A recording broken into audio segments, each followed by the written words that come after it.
Welcome to another episode of the Jobbertears podcast. As always, I'm Janelle from HR here with Sir Wilkins and MrBlacc.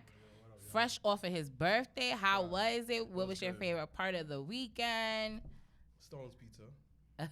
Well, those that are not from New York, we have a place. I don't want to say it's like underground because they have a website. Yeah.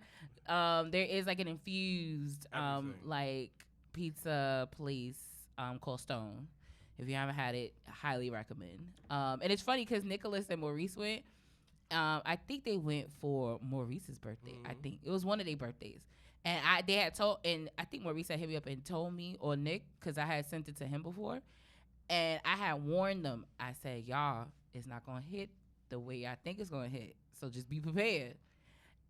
And then I think the next pay-per-view, they both was like, yo, that. It hits you after. It hits you after, which is really weird. But it's a good high. Is it?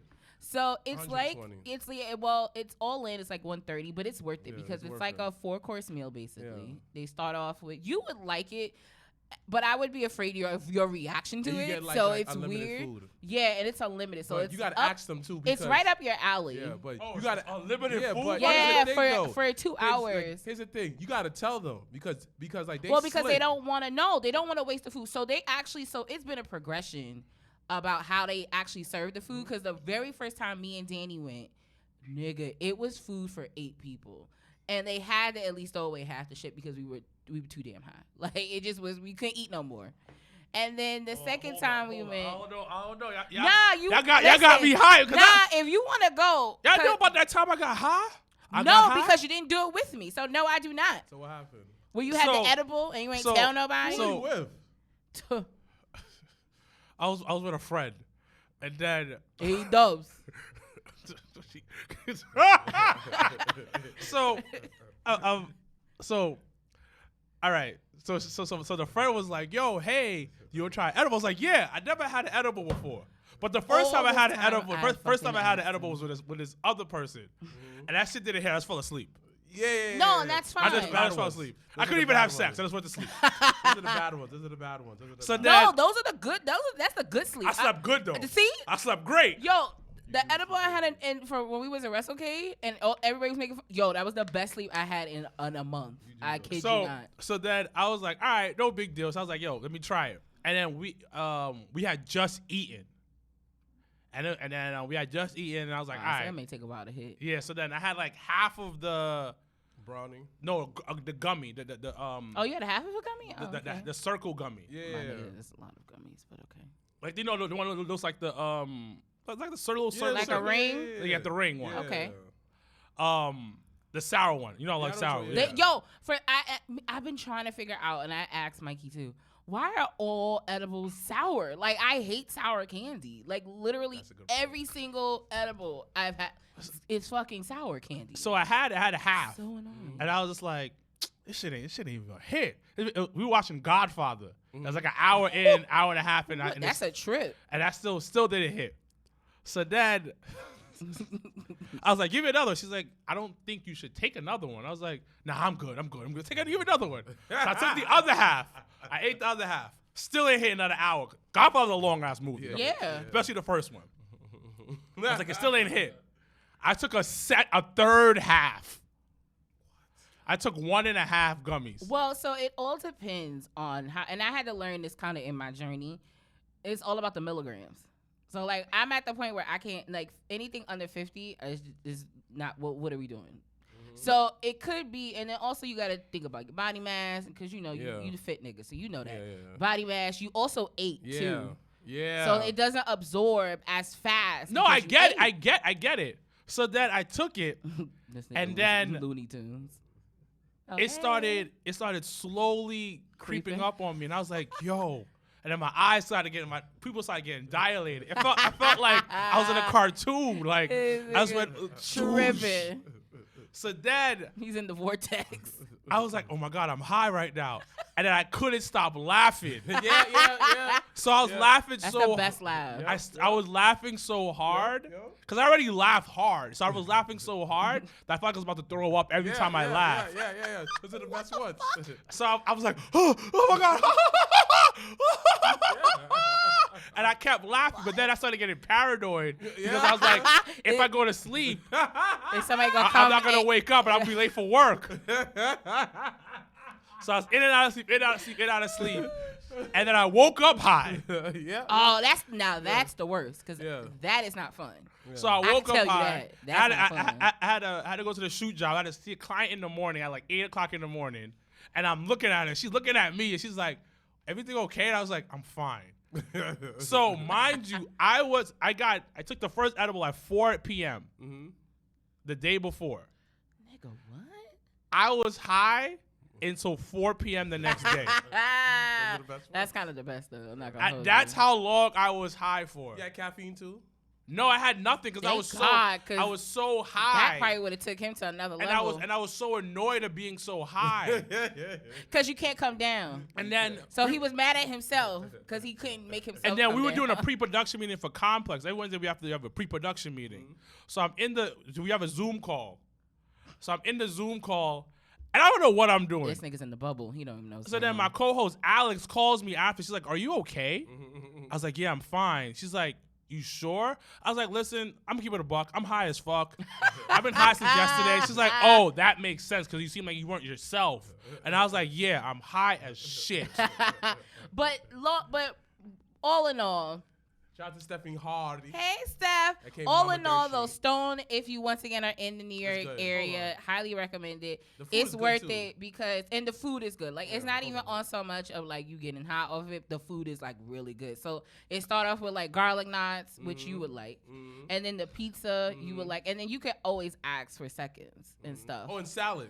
And the salad. Is good, too. And then my favorite is the gelato, the dessert. And, like, I got hip to... I put it like this. As a kid, all I wanted to do was dress like Lloyd Banks and Cameron. Why? 'Cause I thought it was the best dress. I was like, I'll get the most bitches dressing like these niggas. Curtis. You know what I'm saying? You grow up, you realize, them niggas had money. Them niggas had this. Them niggas had that. Them niggas had a following. You just regular. Yeah. But now you have these kids who take that music, take that lyric, and they live and stand by it. Like, don't get me wrong, there are lyrics that I live and stand by, but not lyrics that's gonna get us killed and lyrics that's gonna. I just want this one. And the last time we went, they just gave me a whole bowl of that mango one. It was great. And it's funny because me and Mikey are planning to take his mom for her birthday next week. So that's gonna be an adventure. Where is it at? It's in the LES. But you have to book online. Yes, it's in the LES here in New York in Manhattan. Pay for it online? Yeah, you pay for it. The very first time me and Danny went, this is like because we went right before we went to Tampa.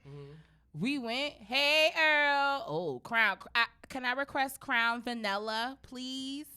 Me and Danny went the very first time, got too high. Yeah.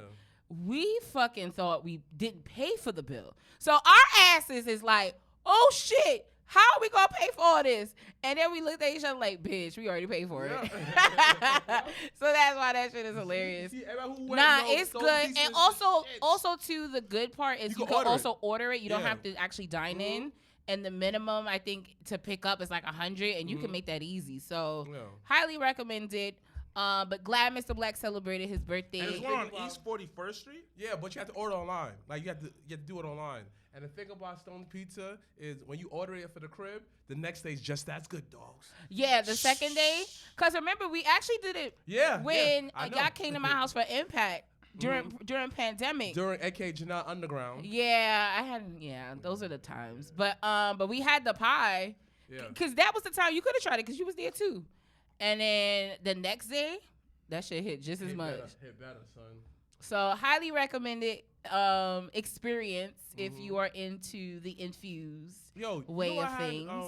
And you can, and those that are like actual smokers, you can smoke there. Yeah, that actually was like that was fire. The first time when I went, we didn't know that. We was like, the fuck? And then when me and Mikey had went for our anniversary, we had he had the whole shit. So it was hilarious. We should go again though.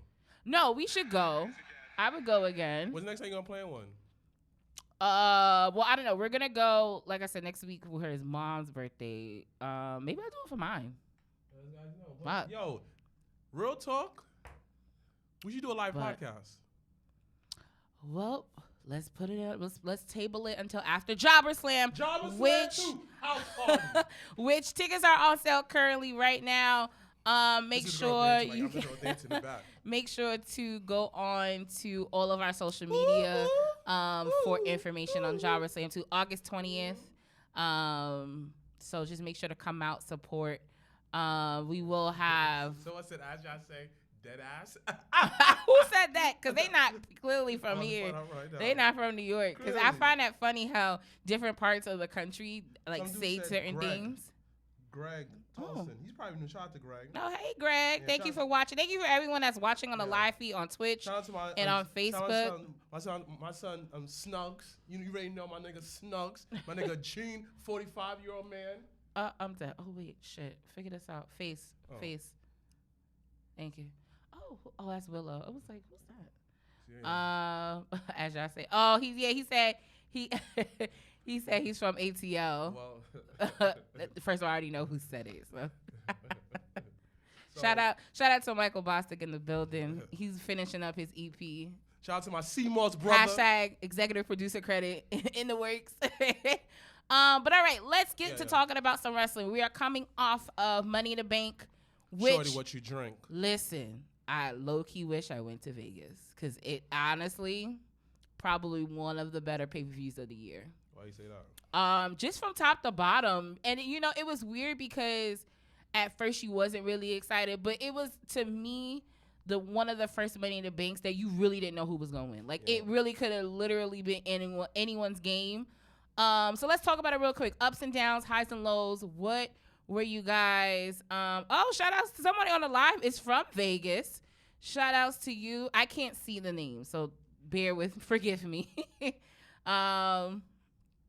But what are some ups and downs, some highs and lows? What were your thoughts on Money in the Bank? Oh, hey. I enjoyed Money in the Bank from everything that I saw because I had to leave a little bit early, and I watched the playback. You did. And so first things first, Liv Morgan winning is fucking amazing. It was the only answer. But then I said this before, and I'll say this again: the fans are gonna turn on her. Yeah.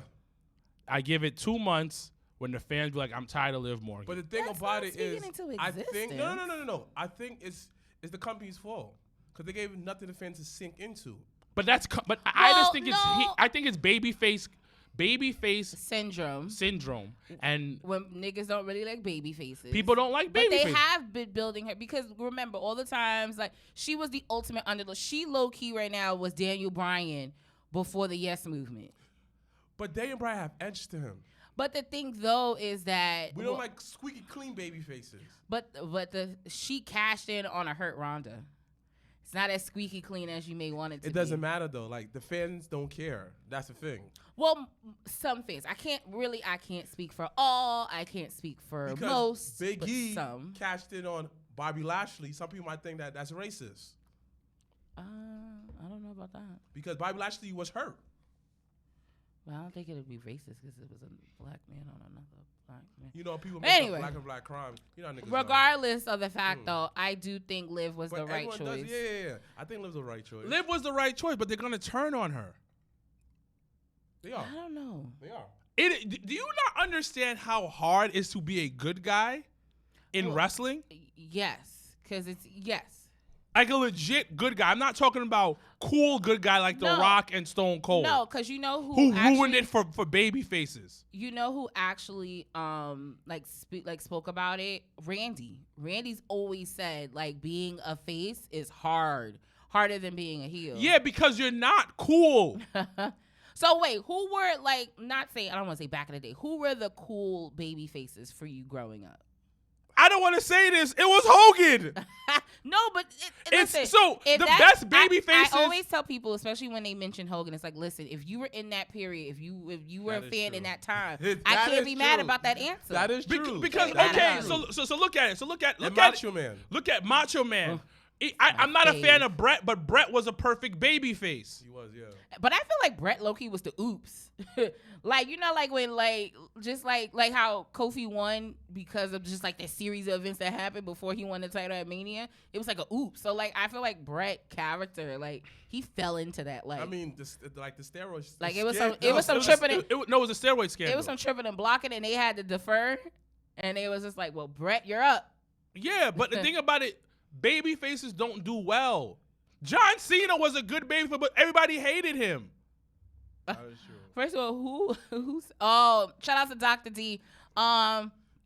This weekend, I'll be at BlurCon. You didn't tell us. I've been saying it on the show for 2 weeks. What day? What Literally day? Saturday. What time? What I want to say it's around 4 is the panel. There's different times for panel, but Dr. Where's D it is at? hosting. It's in Arlington, Virginia. Another reason why I didn't say nothing because it's like I'm leaving to go down there. I got work. But I'm excited because I get to be around my brothers in wrestling. So Earl from Black Wrestling, Corey, of course, Brian Waters, of course, and of course Dr. Shout out D. to So Brian Waters' his I'm new show with super Patricia excited. Of those Wrestling Girls. Shout out to them and their newfound show. Absolutely. Want to wish everybody much success in all the avenues that they go into. But I'm excited about this weekend to be down there. It'll probably be the last like hoorah before Jobbertears, to be honest with you. So Jobbertears about to be a fucking movie. oh, that's the so amount aggressive. Of liquor, the amount of weed gonna have there. So aggressive. Shout outs to Jacquees real quick, mentioning Cena as the babyface, but the whole Cena sucks and like let's go Cena. I don't know. But then again, John Cena did heel stuff too. No, he in the didn't. beginning, and if you go back and watch old SmackDowns, like when he first came and he was with Bull Buchanan, that nigga was a heel. I'm talking about a white hot baby face, a complete baby face. That's what I'm talking about. Cause another example, Roman, they hated him. Seth when he was babyface. Seth, they hated Seth when he was a baby face. Yeah, because like he defended the company that he works for. Yes, nobody like. Okay, I'll even take leave AEW. I leave WWE. I'll go to AEW. Adam Page got no love as a babyface. Yo, they booed that man when CM Punk and him was feuded. They Yes. booed him. Yes, I said, nobody oh, likes damn. regular baby faces. Everybody got to be some anti-hero. Well, that's because like it's just everything's all problematic. So like we would rather, and it goes, and you know who actually is in that babyface vortex that needs to get the fuck out is Drew McIntyre. And he does nothing wrong. But the thing about it, y'all don't like baby faces. Put that like nigga this. is dry. We live in a world where we boo Superman. Yes. We boo that man. Oh, he's too perfect. Oh, get him out of here. Boo. But yeah, we love problematic Batman. Why are you adopting kids at the circuits after their mom get killed? Leave Batman alone. Just leave Batman alone, B. I was about to say Batman is another nigga that. See that? Think about it. No, but the thing walks about a it, fine we line. made a whole movie about the Joker. Yes. We made a movie about Yes. a bad guy and his life and Yes. his problems. Yes. Yes. That's what we made a whole Yes. movie about. And the second one, they say is the best one because of Joker. Because he just asks regular questions. Well, it's not what you say; it's how you say it. it's So. the thing about it, society doesn't like good people. And it's proven that because, think about it, we all come out as genuine people, right? And how many people think that we still have an alternative motive? And then we're having to come. Well, that's because they got their own trust issues. They got nothing to do exactly. with us. But wrestling definitely fucks with your trust issues all up and down. Like if you like wrestling, I'm pretty confident your ass got some trust issues. For example, the Street Profits, right? That's a great example. Yo, these niggas are killing it. Dawkins, mark my words. He's gonna be future WWE champion. This Mark nigga my came- fucking words. You know we were talking about movesets last week, and I was just like, you know, everybody got their 5 moves. Yeah. This nigga Dawkins on Money to Bank came out with a whole new sheet of fucking Every moves. week he I adds said- a move. I said, Dawkins adds who a is move. this? Dawkins adds the move. Who is Look, this? listen, he adds move every week. Of course, you're gonna get outshined by someone who's freaking athletic. But if you watch Dawkins' footwork, he's good. He been there before NXT. If he was that bad, they would have been fired him. Dawkins, if he was that bad on mic, they would not give him no mic time. He was on a commercial with Bianca Belair and Montez Ford. Killed it. I love that. Little Applebee's moments, commercial.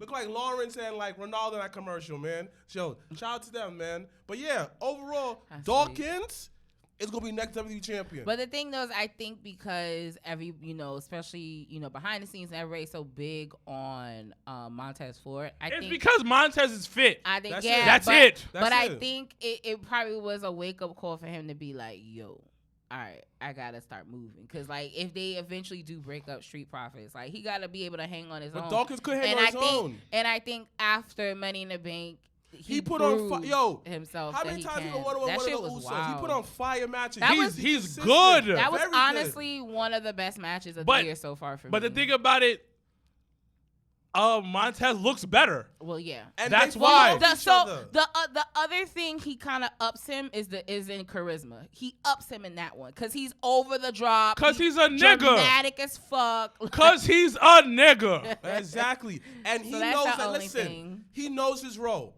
Dawkins understand Montez Ford is the one that's going to drive the truck. But at the end of the day, he needs you right now to back him up. He feeds off Exactly. each other. But right Exactly. now, you don't think Montez Ford be in the back, yo, nigga, say it like this. I got you. They help each other out. See, but I think that's where a lot of, not even just in wrestling, like we forget that the supporting characters, the supporting actors, are actually the backbone in everything on the forefront.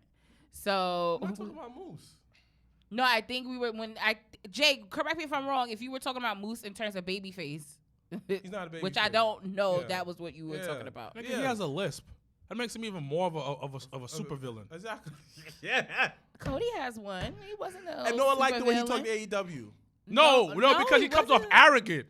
When you have a list, you come off arrogant. Well, I mean, Wait. Backtrack. kind of. How you come arrogant with a lips? It's the tone It's the because tone. now you have to like purposely say every word exactly, and the presentation of it may come off wild. But isn't that how you're supposed to speak? But think about Oh, Cody, babyface that's what in they was, WWE. that's what they were saying. Yes, but AEW they hated him. Well, because that wasn't the right crowd. Like, and we've said that from his time in WWE versus his time in AEW versus when he came. They're back gonna to turn on WWE. him when he becomes champion. Nah, He I does don't the same think so. shit in AEW. He does the I don't same think- exact he shit. does the same shit, but it's not appreciated because those fans don't gravitate to Because that. He himself on no, fire. no. Because he's fucking polished as He fuck. got beat up. This he got nigga embarrassed. thought come on. thought he could death match himself into fans loving doesn't him, matter. He and got it whooped was for the never fans happening. with a So hold It on. was never happening. Let's pull back. So, what Cody did to try to get the fans back? Come on, He dog. set himself on He fire. death matched Boom. himself. So that's one. That's one. He took whooping. He took whoopings. That was a good segment too. He teared up for the fan. Number 3, he did a dog collar match with a big motherfucker. Oosh. Rest in peace, Brody Lee. Yeah. He got buried for this title. Buried for the Come on, title. dog. Said that he couldn't have the title anymore. So he made his own title. So he made his own title. That's gangster. Then, By the way. he had a ladder match where he almost died in it. Dogs. Come on, dog. So Cody tried everything, and he was a white hot babyface, and he couldn't get over as a had a Because daughter. babyface. that he had a fan- daughter to say racism, Because dog. that Yes, he had that- a daughter to say racism. That fan base Yo, would No, never appreciate wrestling that. fans don't No. like baby faces. Let's not No, forget. when I listen, let's not forget when what I it was. tell Name y'all, all right, in the modern decade, They don't like baby faces. name one. Give me three or two babyface champions that did well, did well. men or women. That I'm talking about no heel type of stuff, nothing. Yeah. To be honest, Bianca right now. She's slowly getting hate. That's one. Number She two, been I getting- would give you. She been getting hate from day one. Number two, so. I'll kind of give you is Naomi. I will kind of give you her. But her reign wasn't long enough. Mm. Wait. Talk about from the it had to be top belts or it could be the IC or No, whatever? just champions. The like women's champions, men's champions. Those that are watching Oh. on the live feed, you The- can oh. you can comment too. When the New Day has the IC and tag team champions, they love as baby faces. But once they reach the WWE championship, they boo them. So does that Exactly. count? No. There's nobody in the last maybe 15 years. Shit. Wait. Well, I mean, no, John Cena. Nope. He never turned. Jonathan never turned, but he was hated. He The was- only one he I was- can give to y'all be honest, is Daniel Bryan. He was the hate love. The Daniel Bryan shit is iffy because But he it was the wasn't heel. long enough. He was the heel when he had that wooden No. belt I'm shit. talking about the double champion one. He wasn't, Ah. he He won wasn't that there long Mania. enough. He wasn't there long It wasn't enough. long enough. That It was wasn't long literally enough. 24 hours. So then, no. Wait. But no, I still argue Cena though because You can't- somebody said Big E. No. Nope. Black The people hated reign him. wasn't there. They hated him. Yeah, they hated him. Damn, we got him. I still vote for. So the question is, those that are watching on the live, the question is who within the last, I would say, decade, because I guess John Cena doesn't fall into that. You can do category. 20 years. There's nobody. 20 years. I still see Jonathan Cena. But besides The Cena- last 20 years, who has been the top baby face, white meat, breast baby face of WWE? No, wrestling in Oh, general. wrestling in Yeah, general. from all three promotions. Oh, fuck no. Nick Aldis was a heel. Shit. Who No. has been women's champion? There's nobody. You can't So- name anybody. Janelle, restate Uh, the question for the audience. Sting wasn't champion, baby. So I can't allow that. Restate that question. And first of all, we not gonna go into Oh! that lane. Jeff Hardy. No. But he wasn't long enough either. And he probably was drunk, so no.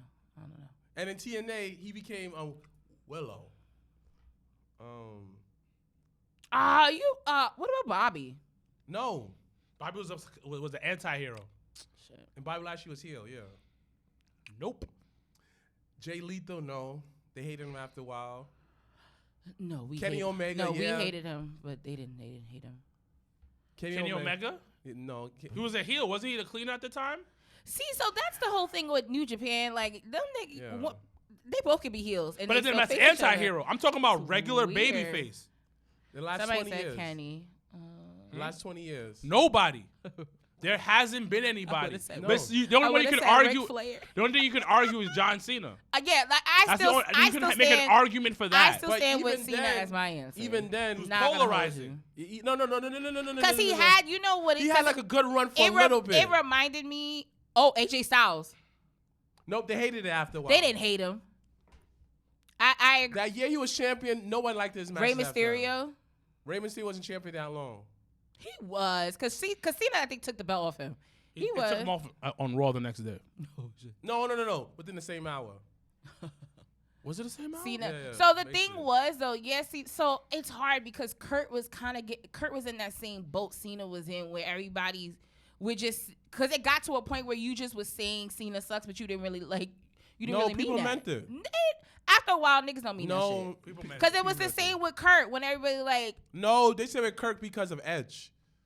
There's a difference. Kofi maybe No. maybe.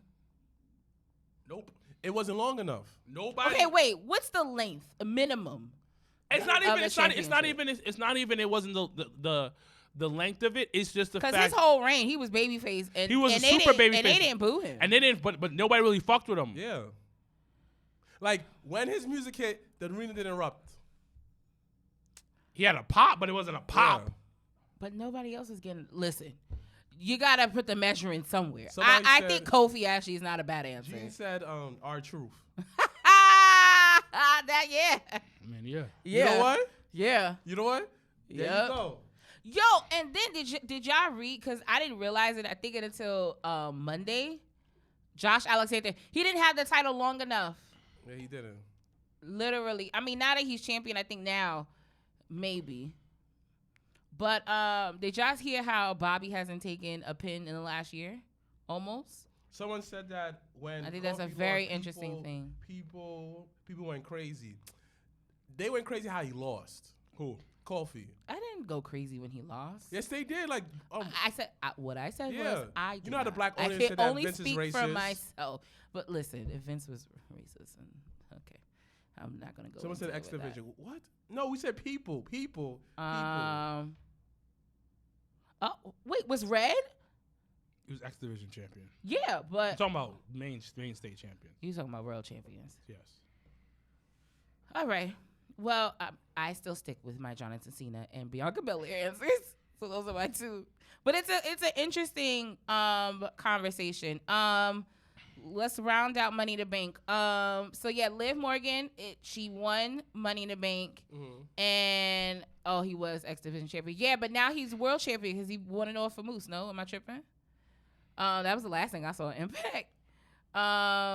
But when we were asking the question, it was world champion, not X Division. So no. Josh Alexander became X Division champion, and he catched and become champion because X Division was vacant after that. That's why the Ultimate X match gets crowned the new X Division champion. Yeah. Becky was a babyface the first time she won it. But yeah, but that got stale quickly, and then her reign and then it long turned enough. around, and then when she ended up becoming pregnant, and she came back here. Oh, so Tamina. It didn't really matter. When she was tag team champion. No, I'm talking about world My champion. nigga was asking world champion. And Becky was never a regular babyface champion. She went into that match though, babyface. But when she was champion, she was an anti-hero. But when she was champion, actually she was doing a lot of Stone Cold shit before she won that title. Actually, I guess the only person we could say is Kofi Kingston. I still stand by Jonathan Cena. It's only really Cena, and you could argue Bianca Belair. Those are the only two that I acknowledge. Okay. So let's set the ground rules. What do you consider a good reign? Oh, for me is crowd reaction. Okay. Is it quality over quantity? I would say if your reign is more than 2 months. So we can throw Kofi in a conversation, but Kofi's reign, but the crowd reaction wasn't there. And the people weren't behind her.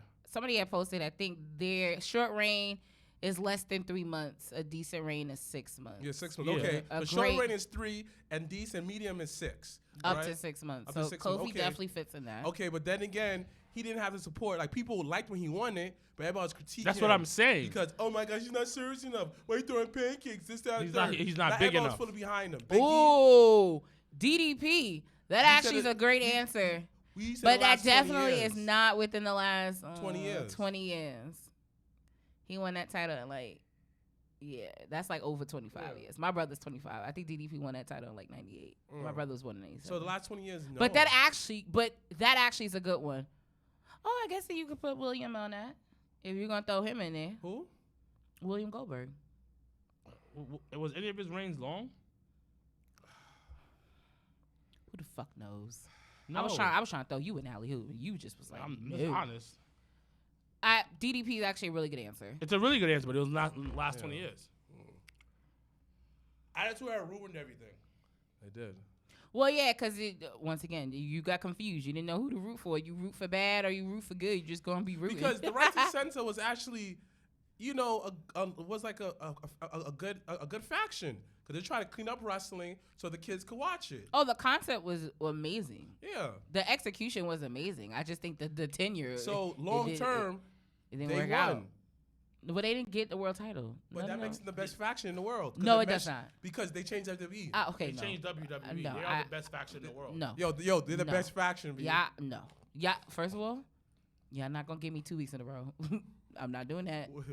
Right to sets the one. Nope. They message still fell to the same WWE. They changed the game. A multi-billion-dollar company. They changed the game, dogs. They won. I will never acknowledge them. You don't see as the titties on screen greatest. no more? I will never acknowledge Barely see them blood. Yeah. as the barely see blood. What the fuck? I'm talking about WWE. Yeah. Okay. Come I'm on, glad you B. cleaned that up because I was Right like, to excuse censor. me. Saved Right the to game. censor. They saved the game. Think about it. Listen, where's Stevie Richards at? Anybody know where I can find Stevie Richards? Oh, I would love to interview. He be on YouTube. He be on YouTube talking about fitness stuff and podcast stuff. Yeah. But yeah, I guess for runs, and I guess once again because wrestling is subjective, like everyone has their different criteria. It's the same like with shout out to Black Wrestling Podcast that did their top 50. It's the same thing where you make when you do lists and things like that. You have your own criteria. For so me like is what I realize is the good reign as far as everything else matters, but as far as how the crowd react is when both white Twitter of wrestling and black Twitter of wrestling support you all the way. That to me is a good reign. Of course, you still have people who nitpick at stuff. I don't count the fans who don't bathe. They don't count. Oh, okay. They don't count. The ones who bathe and I should go out, whatever. Yo, those are the fans. Yo, then Bianca's the answer. When listen. But how long is her reign though? I tell y'all. No, she's had multiple reigns. I tell y'all When I saw a white daddy and his 2 white kids, and them white kids both had Bianca Belair t-shirts and signs, I said, oh. So right now, shit shit is different out here. So right now, the only babyface is like. So how long has she been champion for? Well, she won at Mania, but this is her second run. She's had 2 runs as a babyface champion, and she stayed a babyface. Even when she lost. Yeah. She's the only one, and then John. But Cena. you know what's wild is I think they've strategically done that to her though, and I think every position they put her in is to put her, whether when she lost, because everybody had the issue when Becky had won, but everyone failed to realize the journey that it took for her to get back to where she is right now, and sometimes for me the journey is worth more than the status quo. So wait, in my opinion, y'all call Vince crazy for getting Lana beat up every week for like 16 weeks, but then we end up cheering for her. So Vince is a low-key genius because think about it. It's psychology. It's how it is. You gotta know how people react, and you gotta see, and But that's why they do. That's why the underdog story doesn't work. It doesn't always work. Sometimes it doesn't work long term. So it makes no sense to have long reigns then if we don't appreciate it. Because nobody likes it after the underdog wins. Because what's next? Right. So going back to Liv Morgan, people don't like winners. What's next for Liv Morgan? They dropped the belt at SummerSlam. To who? To who? Probably either Charlotte or Ronda. Because the thing about it, if she has a long reign, they are going to hate her. Nobody likes. People don't like winners. I would be intrigued to see 2 babyface champions go head to head in Survivor Series. I would be intrigued to see how that goes. Let me ask you a question. I'm going off of money. Who makes money? It's going to be Charlotte. It's going to be Charlotte who's going to take the title off of her. I don't know. I think it's too. I think it may be too soon to say that the people gonna turn on her, the people don't pop for her. Like the way I always kind of sometimes I try to base things, of course, on crowd reaction. But like when Liv came out and cashed in, everybody in the bar popped. Yeah, everybody in the bar because it's the underdog story. Right. It's like when Kofi won, when Big E won. For a point, it's like when Bobby wins. It's like when you get that initial pop, but I think because Liv has had this story of like she's almost been there, she's been always so close, and hasn't been able to until now.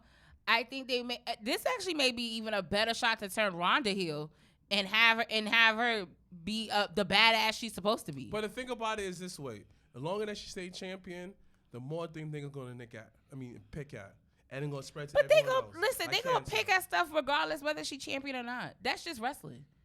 Niggas was picking on Bianca after she lost, before she won. People are gonna pick on who they're gonna pick on. But if you have and you know what, I think for WWE they definitely measure more on the kid side because that's their audience really. And the kids love Liv Morgan. And I don't think there's a problem with that. I don't think nothing. It's definitely one of the, I use your card all the time now. Let's just wait and see. But then because you can't sit here and be like, oh, she going to just drop it. You never know. It's all based on the company. I don't know. Because if the company gives her good opponents to make her look good and put in great programs, then her reign will be great. That's what I'm saying. Because sometimes I feel like they have these baby faces set up to lose. Well, because they also, once again, they probably have this measuring stick and seeing how crowd reacts, how the chemistry in the ring too. Because that also, I think it gets lost in translation sometimes of the chemistry between the two people that are going against each other, and that also tells, like, if they can continue the feud, if they just short the feud or things like that. Because like Ronda and Natty's chemistry, I thought was dope. Great match. But anyone else, I'd have been like, there's only a handful of people for me Ronda has had great chemistry with. Nia Jax. Nia's being one of them. Actually, Alexa Bliss being one of them. Yeah. Like, there's a handful of people. But after that handful, it's Alexa Bliss had a good babyface reign. When? When she cashed in. Early in her career. She cashed it. I told you. That's why I was like, okay, Asuka should have taken it off of Liv. She's not on that brand though. But yes, if you have not already watched Money in the Bank, highly recommend. It definitely was. It was a really really great pay-per-view. Austin Theory becoming Money in the Bank. Austin Theory becoming your Mr. Money in the Bank All for it. 2022. I love it. I think it was we always complain about things being already written in stone, things being so predictable. I really never saw him injuring that match. Like, it didn't even cross my mind. It didn't hit me. So when Adam Pearce came out and was like, "Oh, we in Vegas, let's double or nothing," I was just like, "What?"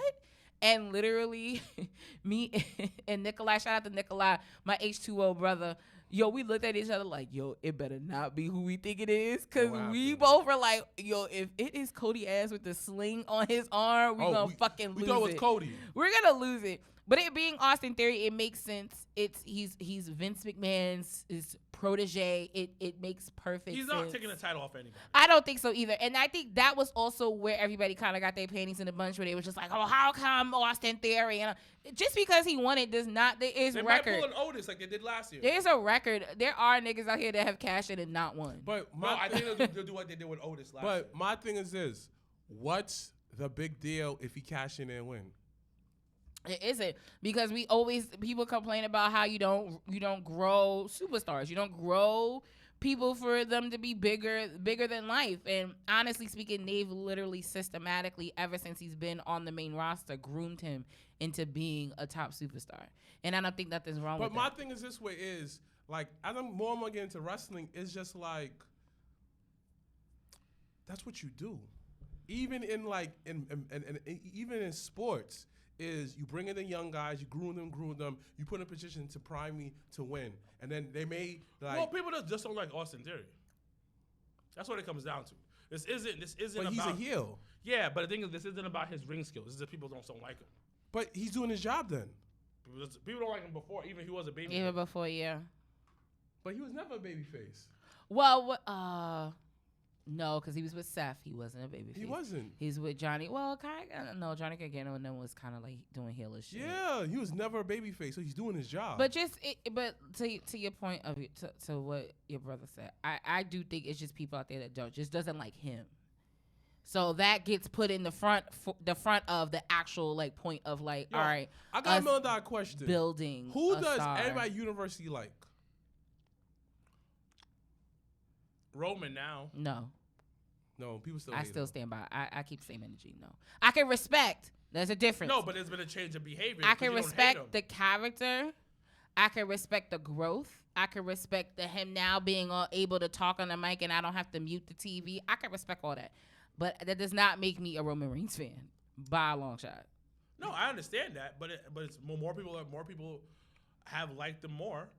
And you know what I've noticed though, that actually right until now, when you just mentioned Roman, and it took WWE's point and their merch. Niggas that have really good merch is when people really start riding with them. When Roman started coming out with them t-shirts like every other month, niggas was on WWE Shop like, I gotta get this God Mode shirt. I gotta get this Acknowledge Me shirt. Like, that went, I honestly, now looking at it, that was a great marketing plan. That went hand in hand with his with the character building up to who we know now as the Tribal Chief. And when you look back at other champions and their building and their build up and their reign, like, if you don't have anything to kind of go hand in hand with that, like merch, it kind of does fall short. Because think about it. When Bianca won, they had, even before she won, let me take that back. Before she won that, right for that Mania season, they had the WrestleMania shirt with her, and they had the EST in it, and I was like, that was fucking dope. And then after she won, they came out with another shirt, and then when she just had one right before WrestleMania this year, they came out with another shirt for her. So it has to be a correlation to that, where like merch and how the crowd feels about the character, it falls into I think this circle, this web of like, how do we catapult someone or how do we make someone a superstar? I mean, there's certain people with hot merch, but they don't get promoted. Like who? Dang, who has some hot merch that's they don't get promoted? Because even though niggas was out here talking about New Day and throwing pancakes and shit, these niggas had merch every other day. Dang, They have merch every other. Think about it. Who has merch right now that is not like hot and popping? Shinsuke Nakamura. But they fell off. They did. They didn't really do merch for him after he came up to the main roster. They had merch for him in NXT. They did, yeah. But Absolutely did. So I think it's just the fans. Fans have a lot of say in it. That's why Biggie didn't pop the way that he wanted. People weren't buying his shirt. But it wasn't. I didn't think it was a good shirt. Not gonna hold you. Roman didn't think most of his shirts were good. A nigga still was buying his shirt. Yes. There's one like he's like this. No, that shit. And sucks. people bought it. That's just stupid. People bought that shirt. But the moment that acknowledged, but the thing with Roman, he had like multiple shirts back to back to back, and they were coming out like They were whack. It was not that good. He was still top 5 in merch. But it's also because it's also because he was hot too. Exactly. And the lines he was saying was hot. It was because all he didn't do it. He literally took what he was saying in promos, and literally every time someone says a hot line, I'll be like, yo, that's a t-shirt. That's what the fuck he did. Yes. Which was smart to me. Which is fine. But the To thing me, about it, that it's moved also, the needle, literally. It's also women also like him. That plays a factor. Wrestlers are like rappers. Men don't buy albums. Women buy albums. But then again, here's the thing. You can wear Roman shirts in more places than the New Day shirts. What do you mean? Like, you could wear, like, a lot of New Day shirts be like unicorns and shit like that. I almost said like the one I wore, but no, shout out to Story T Lines. You know? Shout out to Nate and them. No, I wear them shirts. But you can't wear them everywhere. No, he does. Where can I not wear them? Yeah. Boy, son. He does. You cannot take, like, When I tell you, when your brother bought that fucking orange New Day shirt when we went to that SmackDown. Look, it's just like, it's like Roman shirts cover a large array of fans. The New Day cover the fans who like the colorful shit. But that's mostly gonna be what? Kids, which is mostly what? Their audience. So that makes sense. New Day and how they went with marketing their brand, because they ended up becoming a brand, and then that became a door opener for a whole bunch of other stuff. Like I'm not into the video game thing like that, but I do enjoy tuning in to Up, Down, Down from time to time, and it's because of Xavier Woods. So for me, it's like what they do. I think at times, especially like in the other promotions, they don't get to really do things outside of the ring that really kind of connects them to fans.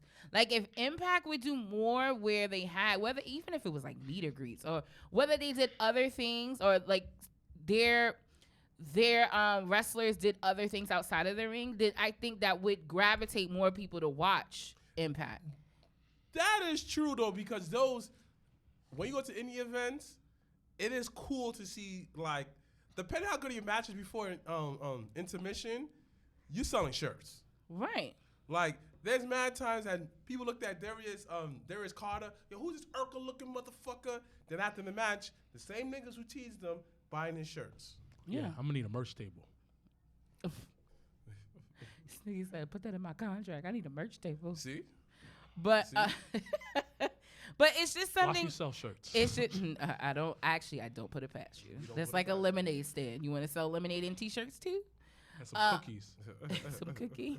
Why cookies? The fuck? Niggas will eat some cookies. Like, What damn, kind let me of get a cookie? shirt and let me get some chocolate chip cookies. Let me get a shirt and a I cookie. gave Mariah to do it. Let me get a shirt and a cookie. Oh, she cooks. Yeah. I get some That is chocolate a chip cookies with my face on it. He just catering. You got ask her though. Ask her. You're obnoxious as fuck for that. Because I just visually saw the cookie and like the It'd be ball mad head, black. and it actually It would be double chocolate. dark chocolate, Double chocolate chip cookies. You put your eyes in like double chocolate, whatever you fucking. Oh, that would be dope. Maybe I should get some cookies No. on my merch table. Yeah. What? Then you have to. You All would the have white to. girls will love You you. would have to always then buy cookies. Like you couldn't hold them. Because then what if you sell a stale ass cookie? That's still a still ass cookie. Well, y'all heard it first. Don't buy cookies from this nigga's merch stand. I think that'll be dope. But yeah, no, I think it's an interesting take on it. Looking at how merch plays a part in, you know, people's elevating. Like, if Austin Theory is gonna be where he gonna be, he gonna have to come out with some merch. He gotta get something. But also, going. people need to buy merch to support the wrestlers. I agree. But then come out with more fire merch. Mm-hmm. Like the whole A-Town thing is trash. Actually, I like it. I'm not gonna, but I like corny shit. So. And you know what? It reminds me of It actually reminds me of the movie ATO. Because they were always so hard on being in the A or down in the A. So, like, when he says it, I get tickled. I'm not going to hold you. I guess he's from Atlanta. Yeah, he is. But also, I think, too, like... I think of Atlanta, like, I think of, like, Wakanda. So when I see white people say I'm from Atlanta, I'm looking like, there's white people in Atlanta? My nigga, there's a whole North Georgia area he's full of the only them. white man that represents Atlanta like that. Yes, you got Cody. You got him. You got when does Cody AJ, ever say, you got I'm AJ from Styles? Cody never talks about he's from Atlanta. So what he talk about where he from? When they ask him. Okay. He never talks about he's from Atlanta. All right. What? He has a point. Ain't no white man walking around talking about they from Atlanta. Unless they got a little soul. But Austin got a little soul. But he got trained by AR, so that makes sense. But that, exactly, he has soul. That makes sense. He has soul in him. And let's not forget, Usher did the A-Town down for Actually, I feel like that was Lil Jon and the East Side Boys, but that's neither here nor there. But was there a song with them? Who? Little Jon and Usher. Yeah. Yeah. Yeah, so that's why he did it. But you have to also think A-Town, it's in his theme song. But the thing is also, it's also in his theme song. Nobody cares. Yeah, I think it's tickled though. I don't know. It's played out. Nobody says that anymore. But you know how old is he? But that's why, like, he is young as fuck. You do corny stuff when you're younger. Yeah, but the thing about it, you would at least. And it goes with the character. It's not even him. It's creative. Creative probably was like, some old white man was like, don't they say A-Town down? He probably looked at him like, yeah, okay, that makes sense. And it's like, because his first initial is A. Austin. Yeah. So A-Town down. But even his name is trash. They're doing a play on it. No, I don't like. They just call him Theory, but I still call him Austin Theory. Like. Austin Theory Vince loves, like, he likes one-worded names. Because it's easier to remember instead of Claudia conglomerate. This nigga out here with like 20 syllables. That was the one time. Casa. And like I always want to say Casanova, but I know that's not how that's consonants, spelled. Mad syllables for what reason? He should be called Claudio. Yes. Claudio. But it's just fun. So basically, okay, so niggas can't play Vince for short niggas' names. Yes, because it's easy to remember. Because Biggie Langston was too long. Like Biggie Langston, that's mad syllables, it's mad breath. You know, Cesaro, Antonio Cesaro, that is too long. Cesaro. Yes, because it makes no sense. And even like Shinsuke Nakamura, they shortened it to Knock. They didn't short it to Knock. Michael Corby and Sticks be like, knock. Here comes knock. Because that's what he says. Fucking like Pat McAfee. It's Becky for the most part. Pat McAfee will definitely shorten a nigga's name. Because that's how he Becky's Becky for the most part. You barely hear them say Charlotte. The only reason she got Flair because she's Flair's daughter. That is true though. Like even Seth, they call him Seth. Or Rollins. No one says Seth freaking Rollins. Actually, the guy on commentary, he does. He says Seth freaking Rollins all the time? Yeah, he does. Who's this guy? The guy, he wasn't there this week, actually. I was trying to figure out why he was missing, but because they had the guy, the English guy on commentary, which I was just like. I like his rudeness. But, wait, T and Knox, shorten it to Knox. Sheamus. Yes. Wait a minute. That was always Sheamus' name. Yeah, that was always Sheamus' name. What was Sheamus' I'm like, full wait, name? that's always Sheamus' name. It doesn't matter. He had a last name I didn't know. Short names work. Andrade. And you know what? And I wish AEW would just call that nigga Andrade because they butcher that man's name every fucking week on whatever the fuck program he's on. The end. And they even shortened Xavier Woods to like Woods or King Woods. Well, yeah, it's just, it you know what? It slides off the tongue better than anything. Yo, it is true though. Dang. But all right, what else is going on? Oh, you wanted to talk about this interesting tweet of the week from, I believe, the current Impact women's champion, Jordan Grace had tweeted out about how, which no one really asked her about it, but she felt the need to tweet about how wrestlers today can definitely outdo Chris Benoit.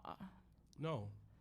And we're not going to focus so much on the person or the tweet itself, but the actual subject matter of the tweet. Could Chris Benoit hang with the wrestlers of this generation? I mean, if he stayed alive, then what he did, we do. No, because he'll be too old. Obviously, I'm talking about at his prime. at his prime, hell yeah, because people still imitate his moves to this day. So this is me. This is me because I think that's a good point. People still do imitate his move. He birthed a lot of these niggas. But I want to take it a step further. So Kobe Bryant is one of the greatest basketball players of all time. Right. But he's not the most physically gifted basketball player of all time. Yeah, right. I heard that he's not even that tall. He's not that tall. I didn't even know that. Hands are solidly big. Can't jump that high. Not that fast. But the motherfucker is a psychopath when it comes to working hard. Shout out to, RIP to Kobe Bean Bryant. So that's why 90% of these wrestlers, maybe almost 100% of these wrestlers, can't hang with Chris Benoit. Chris Benoit, the way his work ethic is unbelievable. He would make one mistake in the match and be in the back doing 100 push-ups to punish himself. Yeah. So, because that's how he was taught. I think, his training down in the family dungeon, they learned. And Brett used to always talk about like how stern and how like hard his dad was in training. Not only his brothers but other people. But I do, once again, outside of personal shit, I can, in my wrestling lens, Chris Benoit by far is one of the best technical wrestlers of all times, hands down. There's no argument. You can say what you want to say. Could he hang now with some, if we're looking at, if he was still in his prime and he could still go, I think definitely he could.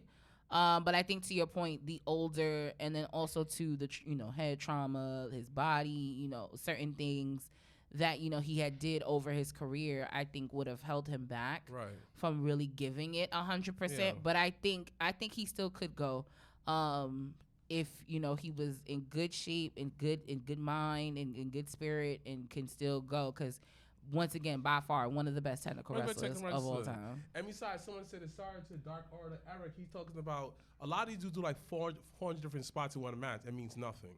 So the fact that Chris Benoit being a veteran, he's going to tell them, slow the hell down. We're going to do 6 spots, and the match's going to be great. But it's not even that. I think he can out wrestle a lot of them. Yeah. And I think he could adapt within the ring. Yeah, and the thing about it, he could also do some of that high flying stuff. He could. So yeah, he could do the high fly, he could do the technical, and also he could brawl. And don't forget, he was basically both out wrestling Kurt Angle at his prime. Whoa. They actually had a really good feud. Exactly. Now that I look back at that, Kurt Angle is an Olympic gold medalist. And he was out wrestling sometimes. I think Kurt, and it's interesting because a lot of people don't actually talk about that feud. I think Kurt brought out some of the best work on the mic that Benoit could do. And also I think he was a definite challenge in the ring when they had feuded. I actually, if you go back and watch some old SmackDowns, you'll probably catch a match or two. If Kurt Angle was keeping up with a lot of these young guys, mind you, he fought against a young AJ Styles, the one that was doing flips everywhere. He fought against a healthy Jeff Hardy, Kurt Angle. He went against mad people during the area. The Will Ospreay, I don't know what those guys from he fought. Mad dudes in it. He fought a young Brock Lesnar. Yeah. But the thing about it, you don't understand. Oh, so did like Benoit. So you keep up with these niggas. You don't understand how hard it's to switch over from regular Roman Greco wrestling to WWE style wrestling. It's a whole different ball game. And he did that and was very successful. That's why he's one of the greatest of all time. We can always shit on Ronda Rousey because she can't talk on the mic and she has horrible character work. Right. But in ring, for the fact that she's able to do what she has, and she's coming from MMA background is huge because And- to able to switch is very hard. And people don't understand. Like, let me tell you how hard it is. Even for me, in wrestling, they teach you to relax. You feel me? Me doing a lockup, you taught to be stiff as far as staying your ground. With wrestling, you got to be mad, cooperative, and all that. So switch over to like, yo, you got to defend your ground. To like, I kind of let someone do that. That's a hard switch in your mindset. So imagine you do amateur wrestlers for mad long. Then after you do a professional wrestler, it's hard. You know, shout out to the Fallout Shelter. If you're looking for a good quality wrestling school with people from all over the world, Fallout Shelter. Yeah, and so I just it's a good commercial, but we also got to think about this shit it's not easy. It's not easy, and people really I don't. She put that out there for just to get some points out. Jordan Grace. No, it was the point. It was the point where she just wanted to be like, well, he's a piece of shit anyway, so it doesn't even matter. And it was just like, but sis, what was the point? But we understand what he's a horrible person for doing what he did. And the conspiracy theories are still out about him. Correct. So that's a different conversation. Because I definitely be on I wasn't there, so I can't really. But regardless, he's a piece of shit for what he did. But for the same niggas that like, oh my God, he's a piece of shit, listen to a lot of rappers, a lot of musicians who are pieces of shits. But separate the music. Y'all worship Future. Oh, that nigga is terrible. Worship. It's not. Hold on. It's not on the same level as Chris Benoit. R. Kelly. And to this day, niggas argue with you to this R. Kelly. Kells didn't kill anybody else. I don't know. Kells did sexual trafficking. Exactly. He trafficked young girls. And the parents basically was okay with it because. And not even that. He still did it. No, that's an important part. Yeah. But the thing about it, he still did it. He still did it. And he was pissing on girls. And then he went to McDonald's. Come on. This nigga lied to marry Aaliyah. He did fucked up shit. So, but people still listen to his music. Yeah. They covered him up though. Step in the name alone. You know, I'm not gonna hold you when they had said he was going to federal prison. I definitely played Trapped in the Closet. Chapters like 1 through 20. I played it. Oh my God. He's gonna be trapped in the jail cell. Correct. But like it just taught me back. It brought me back to I was like, yo. What time you said for Monday? Kells is so old. 7? 6 or 7? 7 would be better. Okay. What y'all talking 7 about? would be better. He asked me to do something. What is it? Oh God, my eyes are terrible. But like I said before, to go back to this, Chris Benoit, in my opinion, would out wrestle them because he has a bigger heart and he has his work ethic is his level of drive is on a whole different level than the 90% of people that I've met in my life. Yeah. So I think he can outwork most wrestlers of today. I agree. Him and Kenny will put on a classic. That's if Kenny could get healthy. He got a lot of setbacks and stuff. He don't know. Kenny he got one. He said he got one more go at this, and then if not, he gonna put up the boot. So Kenny, take CMOS. We gonna see. We gonna see what happens. Listen, pretty soon, Jobbertears CMOS. That is a MrBlacc product. I'm gonna let him. But it's that. Also, I want to talk about Dynamite. There's a couple things. I'm glad you brought that up because I didn't like. Okay, so we're gonna transition. I love. Okay. Because we're gonna transition into this weekend.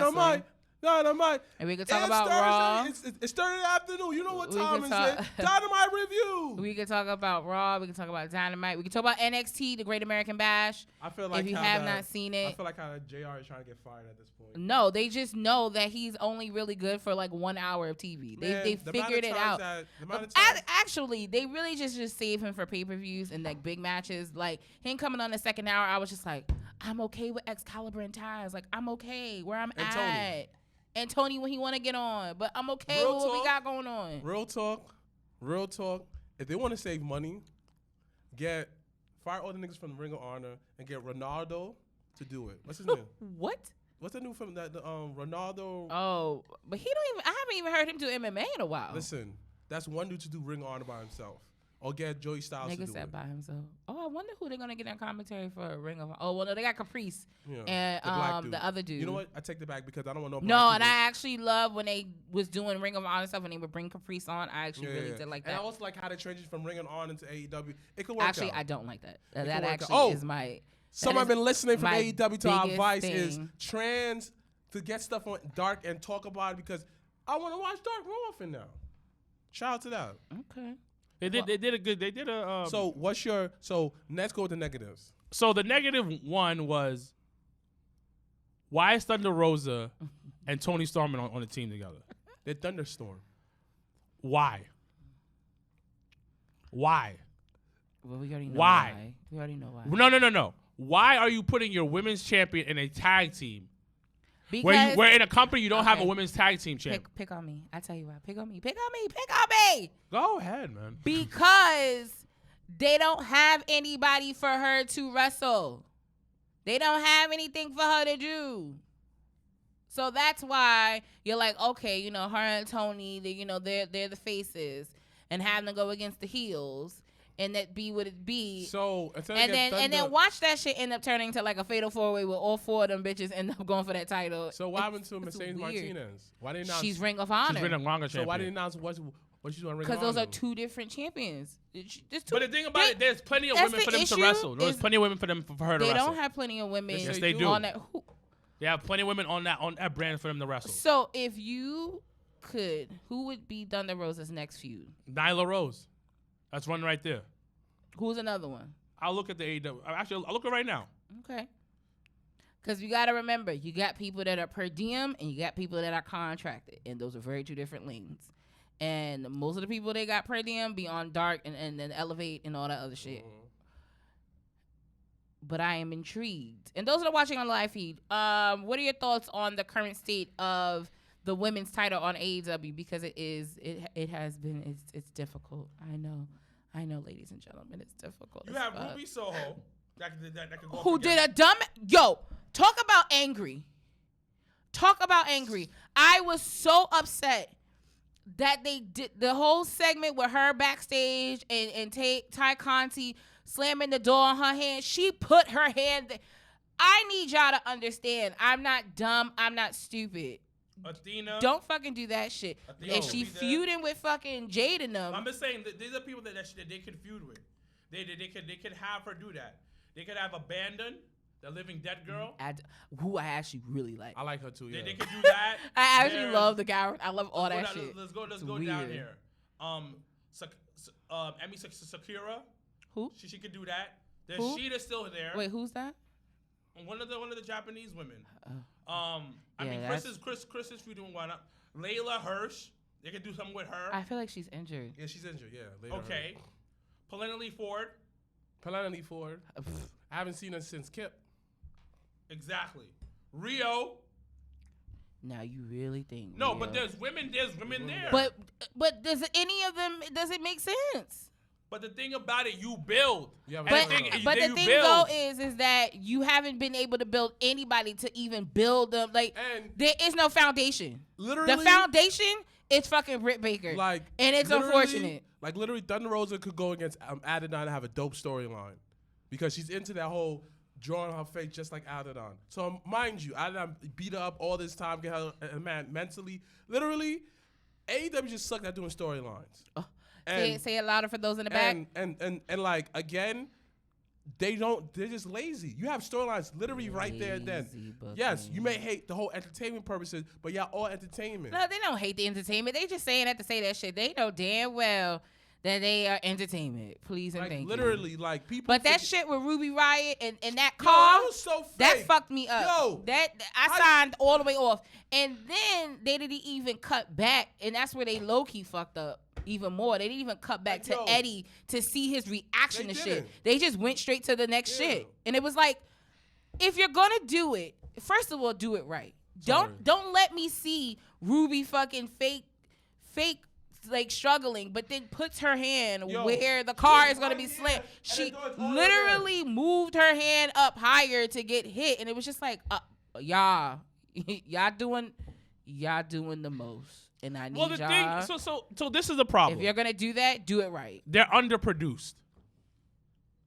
That's the problem. And it's sad because the shit had Jericho in it. No, but he didn't see it. He was backwards turned. But the thing though is like, I'm pretty sure before that shit even happened, everybody was You like, have a walkthrough. everybody was like, positions, places, everyone, places. I'm pretty sure somebody would have said, listen, sis, if you going to get your hand slammed, make sure the hand is there already so that it don't you don't fuck that up. Like, and you kind of directed to the point where don't- like how that. Yeah, but the thing about it, they need to play it back and then do it again. That's the thing. and they can't because it's live TV. That's the thing. No, but the thing about it, they'll record the fucking segment, pre-recorded, and make it seem like it's right. But then once again, that's the thing with It takes 2 seconds. But see, it goes back to being lazy and thinking that us as fans are gonna not see shit, and it's just like I saw that. And every time I had to record the promo that I had to do for Hog, every time, and I had no script. Nigga say, do it again. I messed up. He said, do it again. Oh no, we have to add this. So I have a question. But that's a low budget company. I have a question. Do you think the match that Warlord won should have started Dynamite or should have ended Dynamite? Should have been in the middle. Yeah. Why? Because it was a high. Yeah. But the thing about it, if they also have the world championship, and then they're big on Brody King right now. Yeah. That's the thing, because after the way he eliminated your boy Darby, they're big on him. And it's the world championship, and their biggest draw in the company right now, one of their biggest draws is Jon Moxley. Yeah. Okay. So it makes sense that he didn't end the show. But I just feel like Dynamite now, it doesn't feel like it flows. Ever since Cody left, it's just missing that. It could have been Cody who was doing the works or Kenny. But ever since they left, storyline just been like. Why do you think it's flat? Because, okay, back in the day, it was a flow to it. You understand? When the Dark Order was beefing, you saw segments backstage. You understand? You saw little stuff in the matches. Commentary was on it. They did all the little stuff to fill in the blanks. Now is, hey, I hate you. Okay, let's fight. Yeah, yes, we going Dynamite. I'm sorry. Yeah, that promo with Cesaro and Swagger, I said, oh God, what was this about? Why did we do that? But I will say though, it was the first time that I felt like Cesaro really could talk on the mic for 2.5 seconds. So I was a little excited. He can't talk on the mic. But I said a little. Again, he can't talk on the mic. A little. The best segment last night was Swerve and Keith Lee, Ricky Starks, and when my man Will came Hobbs, out and called them whole bitches, I said, "Ooh, Will, that's bad." And the Bucks. That was the best segment. And guess what? That was one of the EPs of the companies. That was the best segment. It didn't make 100% sense because those two were going up against each other, and then they came out because they're like, "Yo, who's the best tag team?" But you know what? I'll take the rub.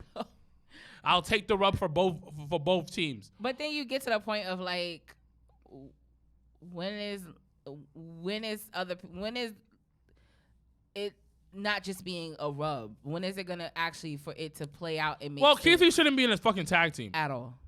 But then again, actually, neither one of them tag teams should really be tag teams because they're probably way better as individuals. I like Ricky Starks and Will Hobbs because they have a chemistry together. They do, real chemistry, yeah. They have a legit chemistry together, but I'd rather see Swerve in the TNT title picture. Really, Swerve need to be on the ROH side of things, to be completely honest with you. ROH has no storylines. I want to be entertained. But the point of it, though, is when you're starting at 0, you can only build from there. So for me, it's like you got all these people on here.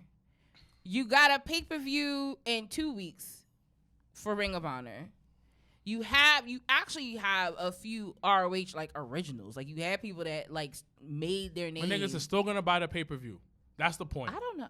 That's the point. The point is, it doesn't matter because my fan base loves what I do. The same thing with WWE. That's what that's some ill shit. When you reach the point, it doesn't matter 80% of what you put out. My fans are still gonna watch it and buy it. It's awesome. What happened? This is so awesome. What? The Las Vegas Raiders have hired Sandra Douglas Morgan as their first black woman team president in NFL history. Well, what do you think? Just had to put that on. Why do you think they did that for? Just had to put that on the table. What do you think? Why do you think they did that for? Listen, if LeBron opened up that team in Vegas, it's gonna be. Whew. Why do you think they did that for? Because their last coach did the trifecta of hate. Yo, the shit that they had no choice but for that. He hated he hated blacks. Yo, Hated gays. Super- Was he Jews too on there? super side note. If you watch on Netflix, because y'all know sometimes I dig into the documentary shit. J-Lo's halftime documentary on Netflix. If that don't make you fuck with J-Lo, I don't know what will. Like, at the end of the day, that is... But then again, it connects. No. Because it reminded me, when I said NFL, it reminded me of the halftime where they literally... You see the kind of behind-the-scenes thing, and they... So, like, you don't realize, like, how even though on, like, real TV time, the halftime show seems long, but literally as a performer, you had, like, 12 minutes. Like, they gave her originally, when it was her and Shakira, 12 minutes together. They already was like, oh, we're just going to add Shakira on top of you being, like, the co-headline for the halftime show, but we only going to give y'all bitches 6 minutes. So, J-Lo's, like, on some, like, how does that even make sense? So she kept pushing it, and then she got, I didn't even know, she got backlash over, like, if you remember the performance and they were like little cages and like the kids would come out, that was all that time when, the border. Yeah, Trump was going hard and everybody, and the NFL, Goodell, definitely was on some, they had told her the day before the show to X the cages. She said, we practiced, we done all this stuff. Y'all can't tell me that y'all know. She literally was like, we are not taking anything out of that show. She told them all, we are not changing anything. Did anything change? No.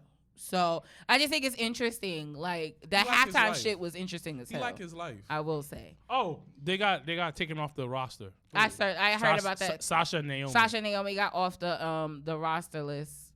Or WWE. So let me ask you a question. You know what's crazy though?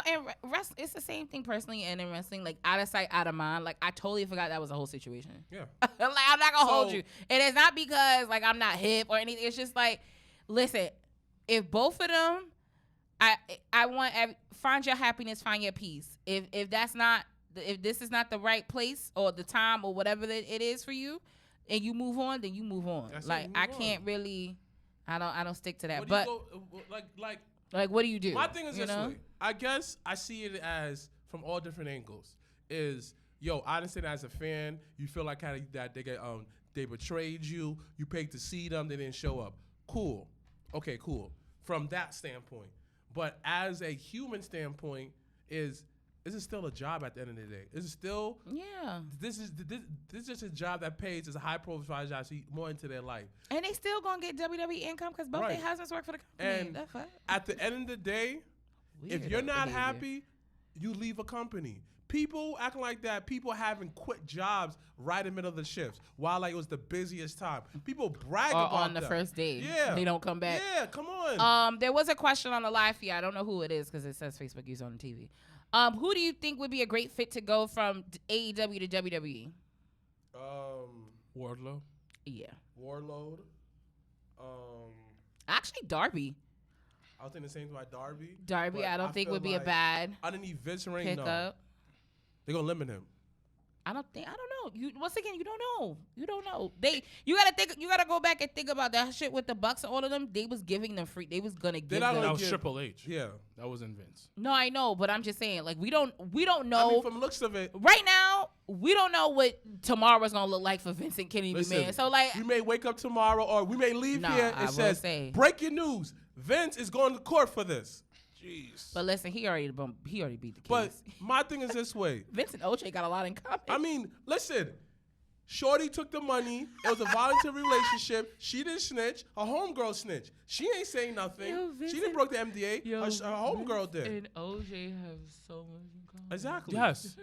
Vince is Teflon Don. Teflon, like. Guess what? So that's why I don't even like talking about it because for like, years people knew Vince was doing this, and people still bought his product. People still cheered for him, even after knowing all this. People like this. Listen, we worship you, Vince. People are gonna pick and choose, and that's just what it's gonna be. He just added more shit to his documentary. Correct. Oh, that's supposed to come out next year. Oh shit. This nigga's a genius. Fuck, because he came out every week. He came out for a week on Raw and SmackDown and said, "Hey, what's up, guys? I'm out." Oh, my person's favorite. Oh, you remember John Cena? I thought, yeah, yo, he made me I he legit, made me a lot of money. I was upset because when Raw started this week, I legit thought Vince was gonna come back out, and it was Bobby, and I was just like, oh, okay, but I was just like, oh shit, I thought That's what Vince he was gonna did. come out. I remember they said the first time the case broke, and then Friday they were like, he's gonna appear on SmackDown to open up SmackDown. Listen, that was must see. So then I'm at the barbershop. I want to know what that and fucking viewership looked like. I told the barber, hey, can you change it to wrestling? He's like, what? I was like, can you change it to wrestling? I have a podcast. I have to watch this. He's like, all right, Wilkins, no problem. And I sat there waiting for him to do something. He's just like, That nigga suck my said- dick, niggas. Yeah, the nigga said, Suck my SMD. dick. You should go to the same He barbershop. opened the Yeah. fucking show. He said, suck my dick. It's hilarious. Once again, I can appreciate, and listen, people gonna like what they like, love what they love. But I can acknowledge and love the fact that literally, I feel like the past 8 weeks, WWE has closed their show with a women's match. You say what you want, feel how you feel, but you can't take that away from them. Literally, These matches been on point though. They've been last, aight though. I would They've been say, aight though, son. a month and a They've half, been aight solid. though, son. They've been They've aight though, ended son. the show with a women's match. They've So been I aight. want I that. ain't gonna I really want people ain't to gonna recognize front. it They've been aight and though, understand that how powerful that is. Mm-hmm. What else is on Raw? Bobby as U.S. champion. So Ooh, I was surprised, Bobby but I'm here Lashley, for it. you know? Yo, what if it gets us Bobby and Jonathan Cena? I want to see that. I said that's money. Like people say Austin Theory versus John Cena. That's not money right there. Nah, that is money. That's money. That's absolute money. You try to make $1 million with them. That's money.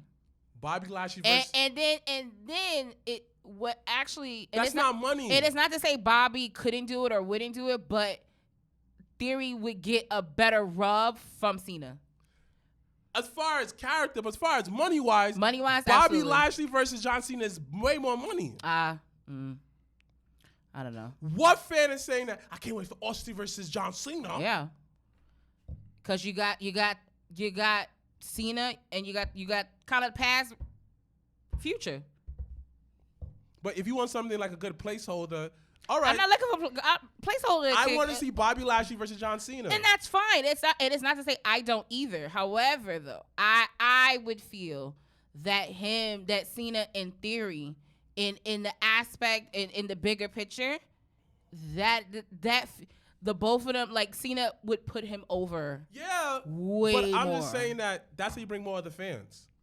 You have the current fans that love Bobby Lashley. The back fans see that. So we're not gonna talk about Roman versus Brock.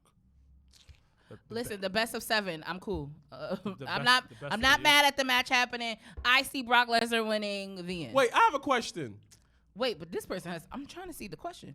How do you feel about him saying no one in any promotion? Oh, when Bobby said that shit, I Who? popped. Who? Bobby said that shit on Raw. Bobby Lashley? And yeah, when he opened up Raw, and he was talking about him being U.S. champion. He was like, nobody in any promotion. I said, ooh, How else? Roberto put his But dick on the how table. else are you supposed to talk? If you confident in your skills, you're gonna say that. I popped because I would have never thought Bobby would have said any promotion. That was the trigger word for me. But he said I was that like, ooh, Impact. pull that up.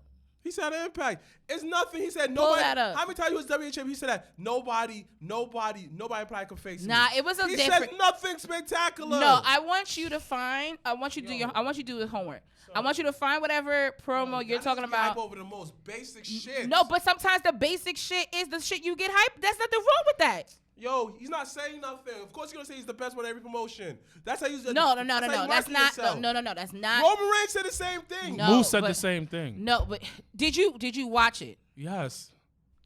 Moose actually said it better, but his list messed it Nah, up. Moose ain't say that shit better. And ain't nobody Young believe him. Bucks says it. Ain't nobody believe him FTR either. says it. Everybody says it. Nah, but I didn't. The reason for me why I agree with whoever put that question was that nigga would have never been the nigga I thought to say that. Because there was in other promotions. And even when I saw him in other promotions, I never saw him say that. So that's why I'm saying if you can pull that clip of him saying that on Impact, I'm here for that. MVP hyped him when he was WWE champion. I'm Nobody can asking. stop I'm me. asking if you All can he pull up. said is any promotion. No. Anybody can stop me. That means something very general. I'm asking you. Yo, y'all niggas be hyped about the basic shit about wrestling, But son. you act like you don't get hype over basic shit. You act like shit that could be basic to me, and you hype about it. You don't get. You don't pop Bobby over said it. it before. Cut the shit, Tony. But see, basic as fuck. But that shit you light up every time she say that shit. Cause she fine. No, because the shit is actually kind of funny. No, though. is she fine? I like Tony Schiavone, so it makes sense. It's funny. She funny fine. to me. She's She fine. debatable. She fine as fuck. Cut the shit, Tony. They typically say nobody can beat them, and like no, they don't acknowledge the other promotion. It's the same shit. Nobody can beat me. Okay, what do you mean? Somebody go on Twitter from J News Japan. I could beat you. It's the same thing. But the point though is that what may not, once again, and that's the beauty about wrestling, and I want everyone to hear and understand this. This is the beauty of it. What you consider basic and you don't react to, and you're like, this is the same old, for someone that's never seen that whatever time when Bobby was in Impact, never seen anything on, never seen moves, whatever, have never seen it, never heard of it. If they face value see that and hear that, they're gonna pop because they're like, oh shit, I've never heard Bobby Lashley say that. But him just saying any promotion, I'm looking like you said this before. But that's you, is what I'm saying, and I want you to understand. You know what it is? How I just watch too much wrestling. I'm in it. So I'm well, looking one, like, you a Bobby Lashley fan, so that at the end of the day is gonna trump all that shit. Cause I have never seen that on Impact, and I watched him on Impact. I never heard him say that. That's just me.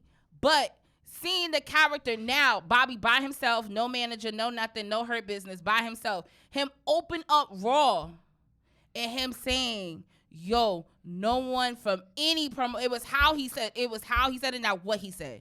Him saying anybody from any promotion, okay, that's different. Right. Yo, can't beat me. And I was like, oh, Bobby, I've never heard you. Oh, okay, I could get with that. But that's what I'm saying. That, and once again, that's the beauty of wrestling. It's like, listen, what I pop for and what you gonna pop for are gonna be two different things. And I can look at you and be like, well, that's basic as fuck. And you can say the same thing about me, but it made you react. It caused a reaction for you. And that's what wrestling is about. It's about invoking that emotion and feeling.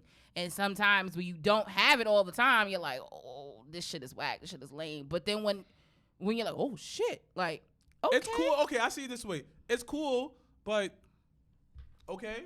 But that's what I'm saying. It was a hot line for the moment, but that's it. Like, that's it. Was it like... Oh, we're not going to talk about Dawkins flipping over the rope? Over the top rope? Oh, I've been said Dawkins is I Dawkins feel like next we already up. talked about Dawkins. I'm just saying, that's when I talk about it again. Yeah, like Dawkins is next up. Everybody shits on Dawkins because y'all don't know wrestling, y'all don't know certain stuff. Dawkins is next up. Trust me. All right. He gets better each and every week. What other last minute stuff you outside of Dawkins going over the top rope, clearing the fuck out of it, cleared that y'all shit. shit on Dawkins though, right? But what other stuff was this week in wrestling? I kind of did like on Dynamite that they're still kind of outside of that car scene, because that shit was terrible.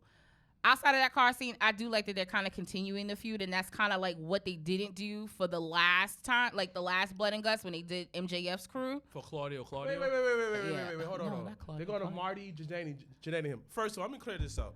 Marty Jannetty screwed Marty Stop Jannetty. because they gave him mad pushes. He kept on being alcoholic, all that. He ruined his own push. Y'all gonna let that go. Yeah, like stop saying that shit. You must be a Marty Jannetty fan. Yeah, like no, like I stop never saying forget that, when like he was Marty drunk Jannetty. No, at the viewing party. it was the Greg. Trash. Marty was trash at the old spot. It's hilarious. Marty's is an alcoholic. Yeah, he fucked up on himself. So everybody say, the person Marty Jannetty the group. Only way you could be Marty Jannetty of a tag team if you fuck it up yourself. That's it. Well, what's his name? Otis, old tag team thing? But Oh, yeah. he got released. That wasn't his fault, though. But you know what's crazy, though? It's interesting how they saw more value in Otis than him, though.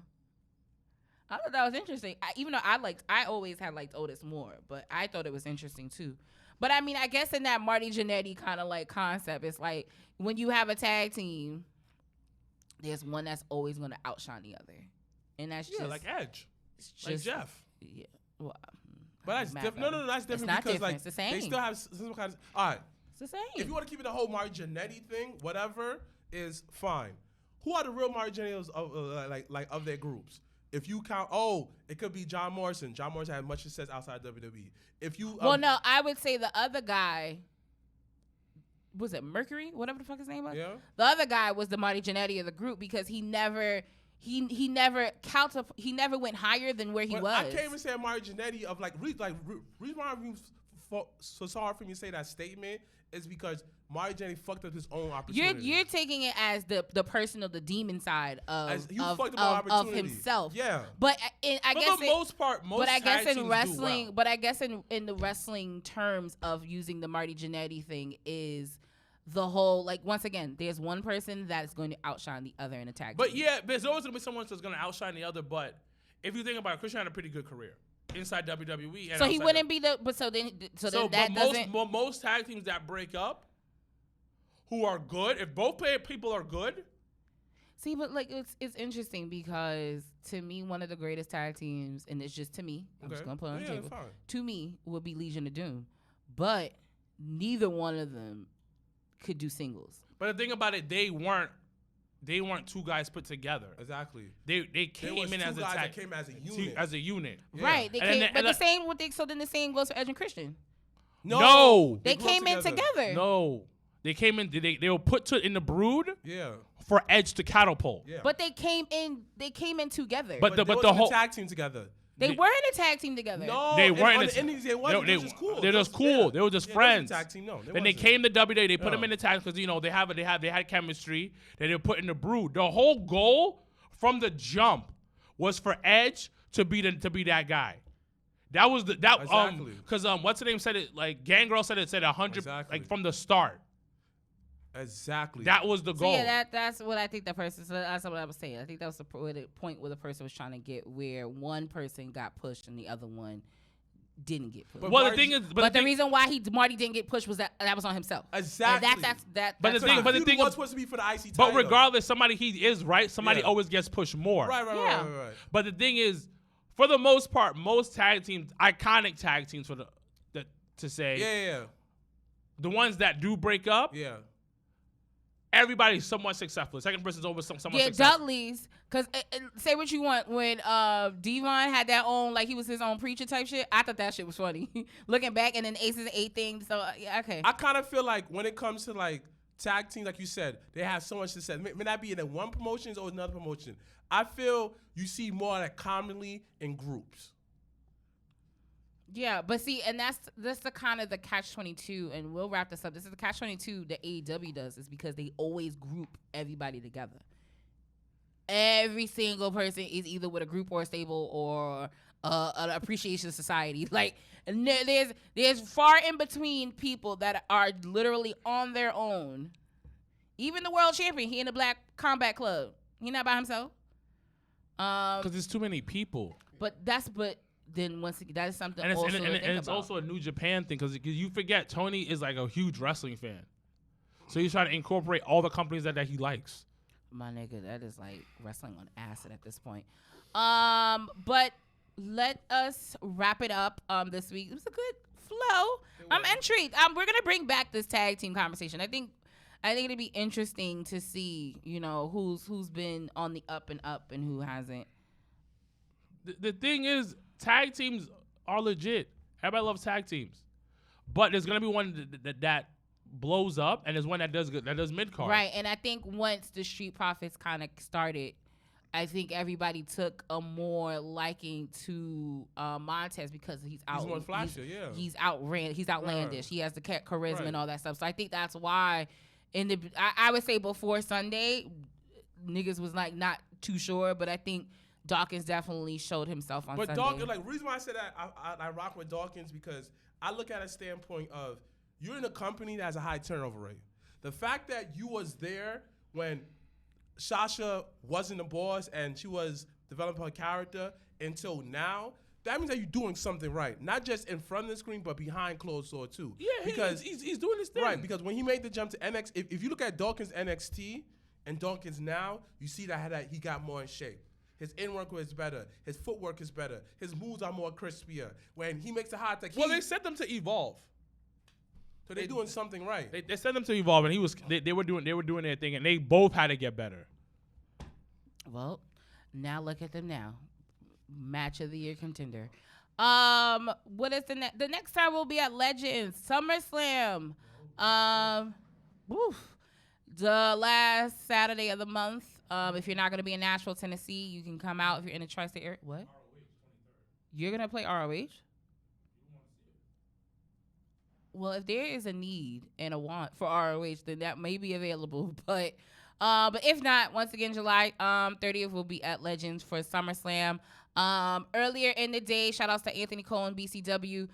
They have their 5th year anniversary show on that same date in Ritual Park. So make sure tickets are on sale. If you're interested in supporting them, make sure to hit up Anthony Cole directly. Mr. Black gonna be the chocolate ref. Is Nick gonna be there? Cause he eat chocolate too. Y'all can be the chocolate duo. No, he's milk chocolate, and Steve is like chocolate. I mean, leche. I'm gonna let y'all figure that out. And then once again, August 20th, Jobber Slam. Make sure to get your tickets. The day before, Black Girl Magic. Yes, and also to Black Girl Magic, August 19th, back-to-back Black Excellence all weekend long. We want everybody to come out, support.